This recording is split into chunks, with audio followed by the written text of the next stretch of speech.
Yesterday, we saw Sabitzer join the long injury list of Manchester United players: Rashford, Malacia, Scott McTominay, Luke Shaw, Lisandro Martinez, Rafael Varane, Alejandro Garnacho, name it. And obviously, Erik ten Hag went ahead and really issued and told us the reason as to why Sabitzer was really out of the game, yet he was named in the starting 11 of United versus Nottingham Forest. And then Alejandro Garnacho has dropped a very huge injury boost ahead of his return, because that shows you that he is really on his way back, because it's the same thing that Eriksson posted, and in 2 weeks time Eriksson was back on the bench of Manchester United. Welcome to this channel. Smash the like button, comment and share.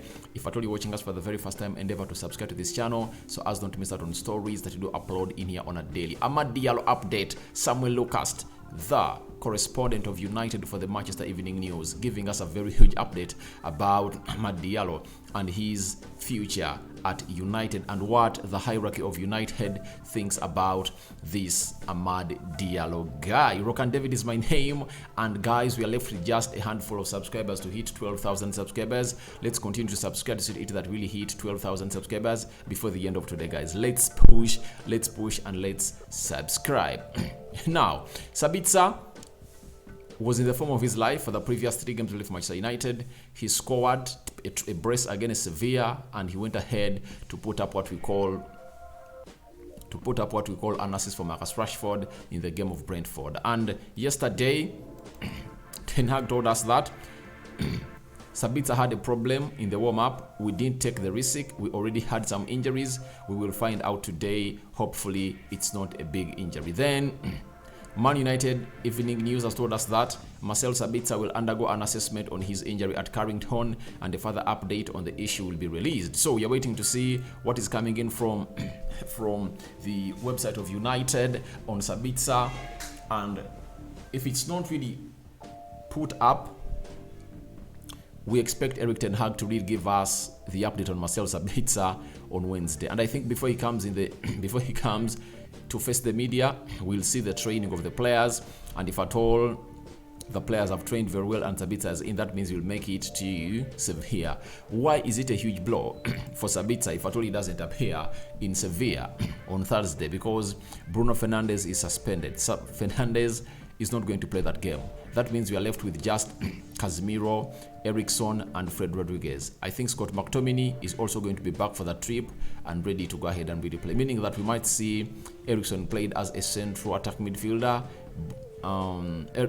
Fred and Casemiro played the double pivot, but that leaves us with limited options on the bench, because you are not having Bruno Fernandes, you're not having Sabitzer. It will be really bad. That's why I pray to it hard. That's why I pray hard that we are having Sabitzer in that game. He's going to be so much pivotal in that game, because he's really a player that had really picked up his form, and his eye to goal had really gone ahead to the next level. And you never know, if at all he appears in the game of Sevilla, he gets us more goals and assists. One thing I like about Sabitzer is he's unselfish.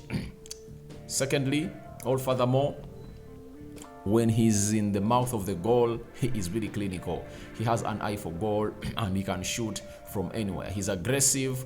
His intensity is really out of this world. So let's wait and see how he really happens to really show up. But I'm having some positivity in him, because an injury is more deadly than that, or more threatening than that of a muscle injury. He had any injury, he never played in the game of Estonia. We expected him not to play in the game of Newcastle, but when we returned from the international break, we saw him play close to 80 minutes in the game of Newcastle, meaning that the muscular problem might keep him out for some days. If he doesn't travel to Sevilla, he might be available for the game of Brighton. But I think Sevilla is another hard game for us to play away at home, because they beat Valencia by 2-0 over the weekend, and they might use that as a boost, But all in all, you have to go outside there and show them that we are Manchester United. We are the club that is destined to lift this trophy, and if at all we are to do that, we need to find ourselves in winning ways. But we are having lots of injuries, but Luke Shaw and Scott McTominay are expected to be back in training on Monday to prepare for the game of Sevilla away in Spain. Now, one of the players that was on the list of Manchester United of the injury players is Marcus Rashford. We expect Marcus Rashford also to be available on Thursday, as Ten Hag confirmed us that on Thursday he might be available.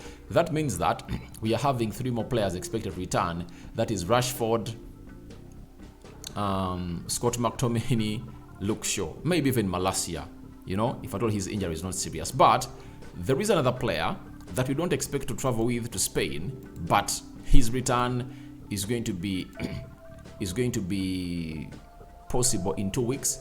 I'm talking about his return on the field of play to play for Manchester United. But he has gone ahead to put on his boots, and guess who that one is? It's Alejandro Garnacho, who has gone ahead to put that. Remember, even Ericsson first posted this, and then in 2 weeks' time, he made it. Now, Garnacho has posted on his Instagram that back with the boots, meaning that he's now ready to do what we call the grass work. And if at all he's ready to do the grass work, that shows you that he's in a mood to really return in 2 weeks' time. Why am I telling you 2 weeks? Remember Ericsson, towards the game of Fulham, that we won by 3-1, that was the quarterfinals of the FA Cup.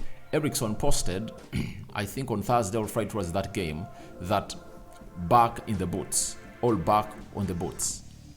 Then Ten Hag told us that he's back and he's training very well, and he made his return in the game of, I think, Everton, right? So those were 2 weeks. 2 weeks.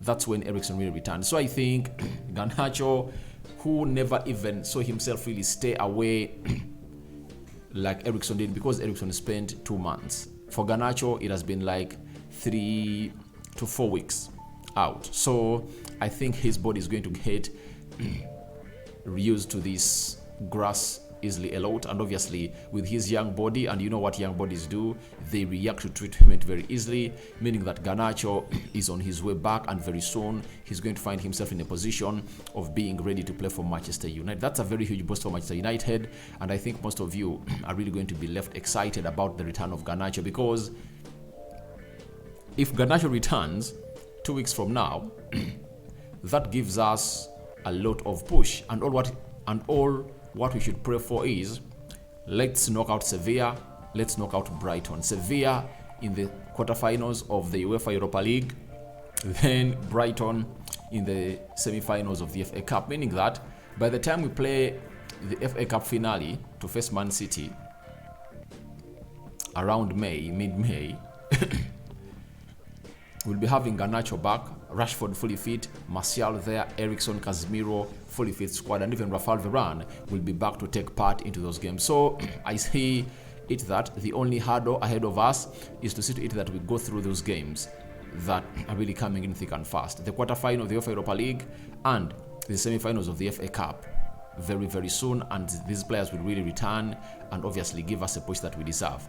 But you should know that, to me, the FA Cup is really important. City looks like they are charging up for the title. Arsenal dropping more 2 points yesterday.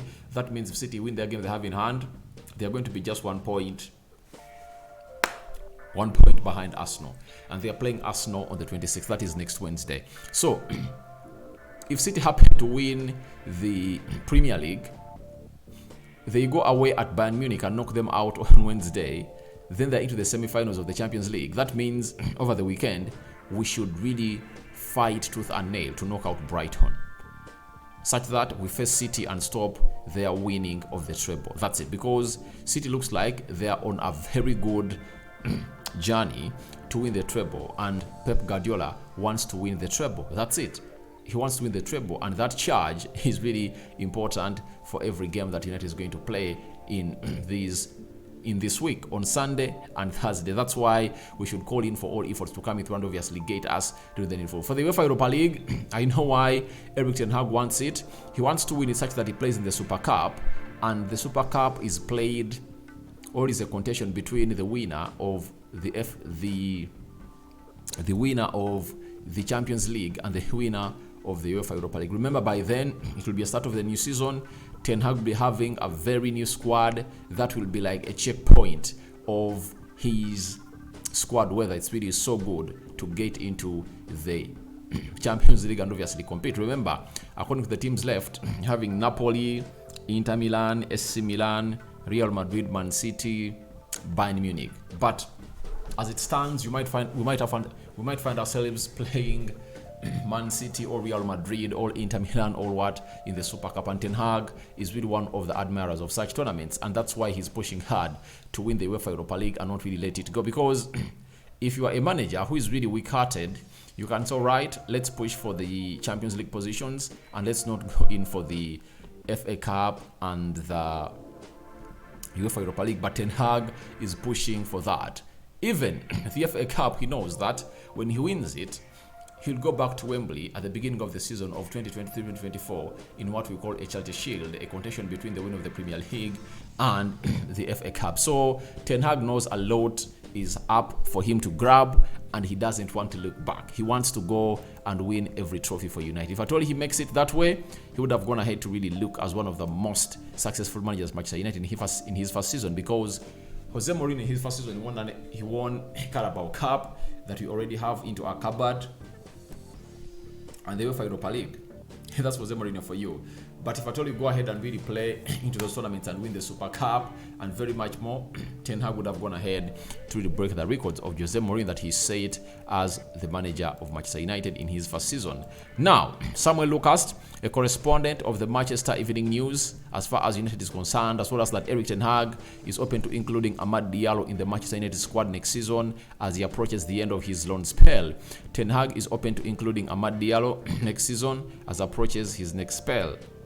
Oh, repetition, sorry about it. But that is coming in from the Manchester Evening News about Erik Ten Hag and sorry about that. Erik Ten Hag and Amad Diallo. Amad Diallo is tearing up the championship, and I think he is really one of those players that you would love to see at Manchester United coming through and obviously the needful, especially create a lot of competition for Anthony. To me, I believe Anthony's ceiling is still high, his trajectory is still raising, but to quicken that, you need the following.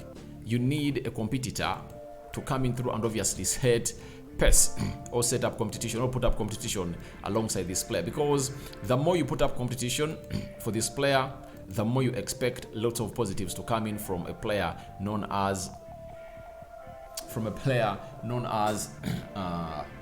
Anthony. And if at all you are having all of these really tearing it up left, right, and center, the best you would love to see is to come in and obviously have these players compete. The competition causes lots of positives for the team, because these players will always go in for every game given to them as a finale, knowing that if I mess it up, there is a player that's going to come off the bench and really make it right. So to me, I believe it's a very good push for Erik Ten Hag and a very good loan spell that was given to this lad.